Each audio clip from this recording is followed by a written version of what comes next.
comprendo la cultura de donde viene, no hay problema. En cambio, hay gente que se pelea, que se enoja. Por eso la mente es maravilloso. Si enseñamos a nuestros niños a usar la mente, hacemos una potencia mundial. Yo les pido a los políticos, a los gobernantes, que ni se enojen, que me pueden contratar. De verdad, porque yo no tengo ambición al poder. Si yo me meto en esto, es porque los que saben de política no tienen los tamaños para meterse. ¿Vale? Los políticos son los que tienen que meter. ¿Vale? Yo me voy, yo tengo trabajo, yo me voy. ¿Vale? Yo tengo chamba, gracias a Dios. He trabajado desde los 6 años de edad. 7 años.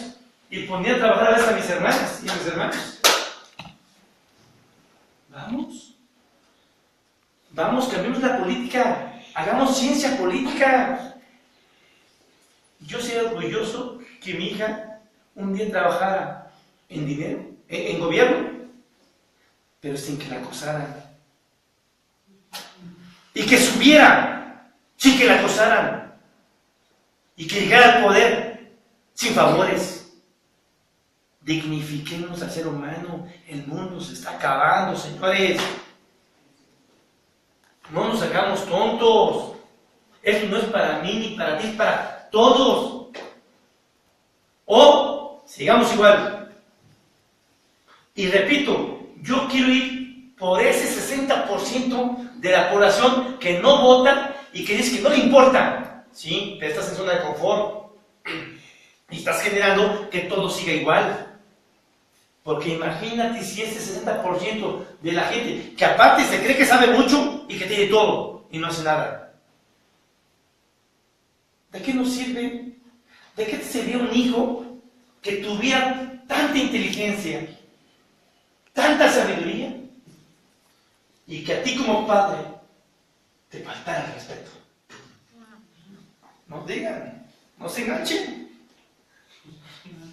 Pero está cañón.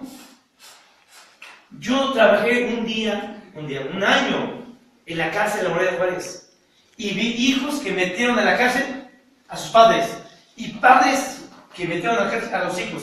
¿A dónde hemos llegado? ¿A dónde hemos llegado?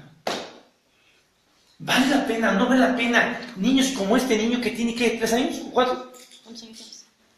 4. 4 me dice 5. 5, tiene 5. ¿Cómo nos cuidamos? Cuidémonos. Porque este niño va a ser el tuyo.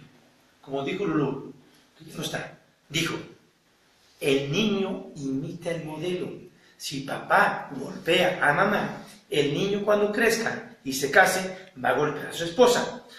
Y si la niña ve que la mamá es golpeada por papá, la niña cuando crezca y se case, va a ser golpeada y se va a aguantar.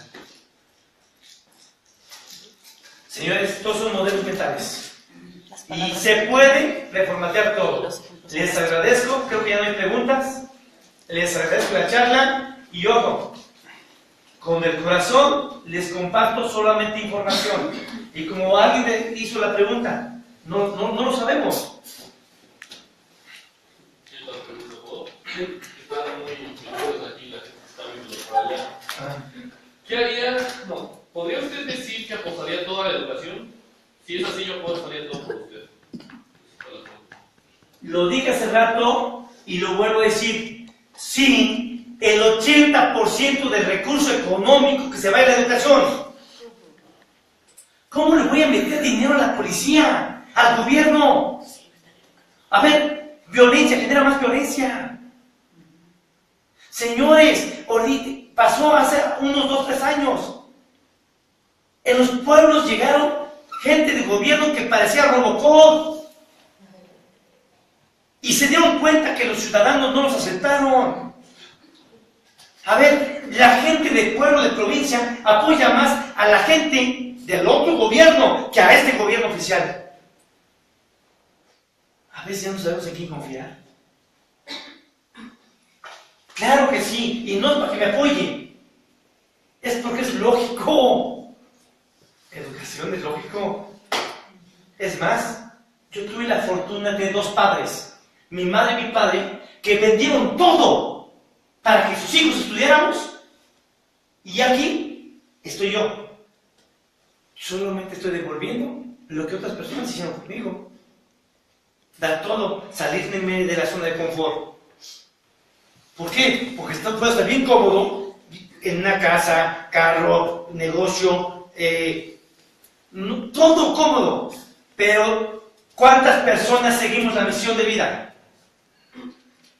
Se hizo un estudio en Estados Unidos con gente de tercera edad que iba a morir, gente millonaria, y les hicieron esta pregunta: ¿de qué se arrepienten de no haber hecho? Y la respuesta número 1 fue: de no haber seguido mi pasión, mis sueños. Porque hay gente que pasa años en un mismo pinche trabajo y no les gusta. Por eso van con flojera, por eso llegamos tarde,